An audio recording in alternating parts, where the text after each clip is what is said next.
Hello, আসসালামু আলাইকুম। সবাই কেমন আছেন? আশা করি সবাই অনেক ভালো আছেন।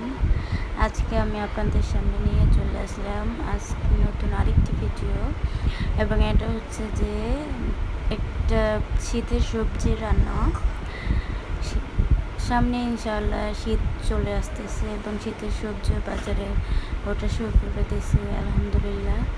এবং শীতের সবজির মধ্যে এই তরকারি সবজিটা আমার সব থেকে বেশি পছন্দ। এই সবজির যে কোনো রেসিপি আমার সব থেকে ভালো লাগে। তো সেই তরকারিটি আজকে আমি রান্না করতে চাইতেছি। এখানে এই কারণে আমি রুই মাছগুলো ভেজে নিতেছি। আর এই তো আমার সব থেকে পছন্দের সবজি সিম।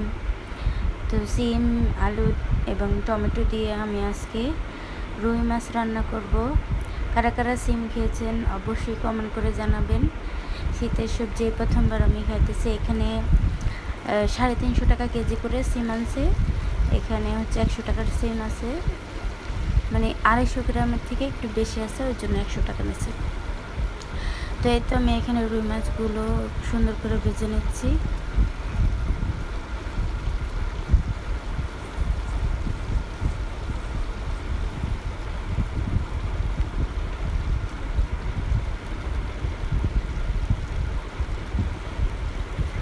রুই মাছগুলো আমি খুব সুন্দর করে একটু ভালো করে ভেজে নিচ্ছি।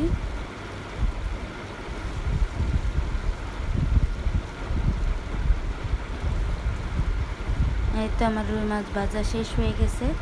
এখন আমি কড়াইতে তেল দিয়ে দিয়েছি এবং তেলের মধ্যে আমি পেঁয়াজ কুচি দিয়ে দিলাম।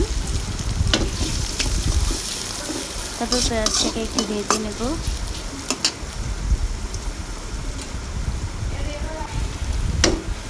একটু পেঁয়াজটা প্রায় ভাজা হয়ে গেছে। এখন আমি এখানে দিয়ে দিলাম সামান্য একটু লবণ।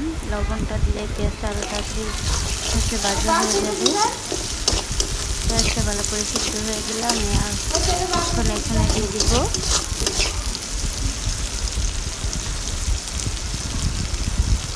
আদা রসুন পেস্ট।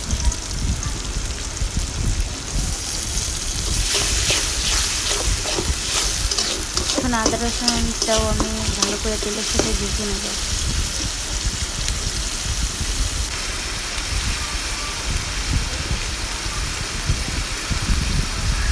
এখন আমি এখানে দিয়ে দিলাম হলুদ গুঁড়া, 2 চামচ হলুদ গুঁড়া দিয়ে দিলাম।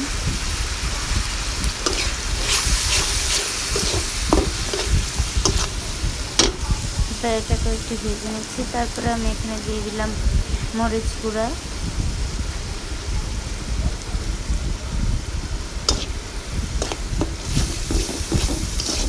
মরিচটাও এখানে ভেজে নিচ্ছি তেলের সাথে। তারপরে এখানে আমি সামান্য একটু পানি দিয়ে দিচ্ছি। পানিটা দিয়ে মশলাটা ভালো করে কষিয়ে নেব। এতে আমার মশলা ভালো করে কষানো হয়ে গেছে, তেলটা উপরে চলে আসছে।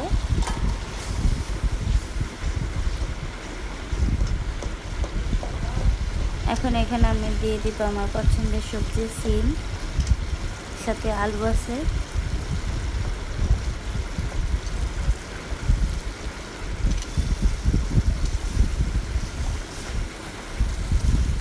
এখন আমি মশলাটার সাথে সিম আলুটা ভালো করে কষিয়ে নেব।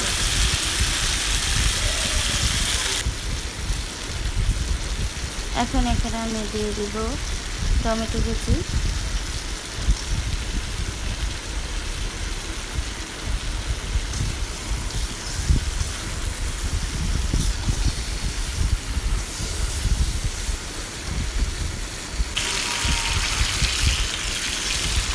এখন একটু কষানো হয়ে গেছে সবজিগুলা। এখন আমি এখানে পরিমাণ মতো একটু পানি দিয়ে দিলাম। পানিটা দিয়ে তরকারিটা ভালো করে সিদ্ধ করে নিব আরও।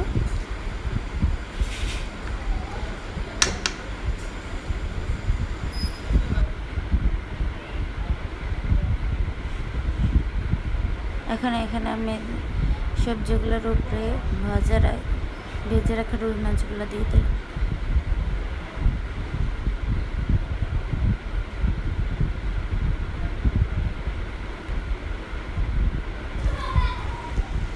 তো আমার তরকারি হয়ে গেছে। এরপর আমি এখানে করলা ভাজি করে নিচ্ছি।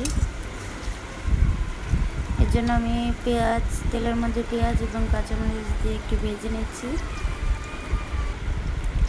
তারপর পেঁয়াজটা একটু হালকা ভাজা হয়ে গেলে এখন এখানে আমি দিয়ে দিচ্ছি সামান্য একটু হলুদ। করলা ভাজিতে আবার বেশি হলুদ হয়ে গেলে আমার কাছে ভালো লাগে না, সামান্য, এই কারণে সামান্য একটু হলুদ দিলাম। তারপরে এখানে আমি তো কেটে রাখা করলা এবং আলুগুলো দিয়ে নিয়েছি, সেগুলো দিয়ে দিলাম।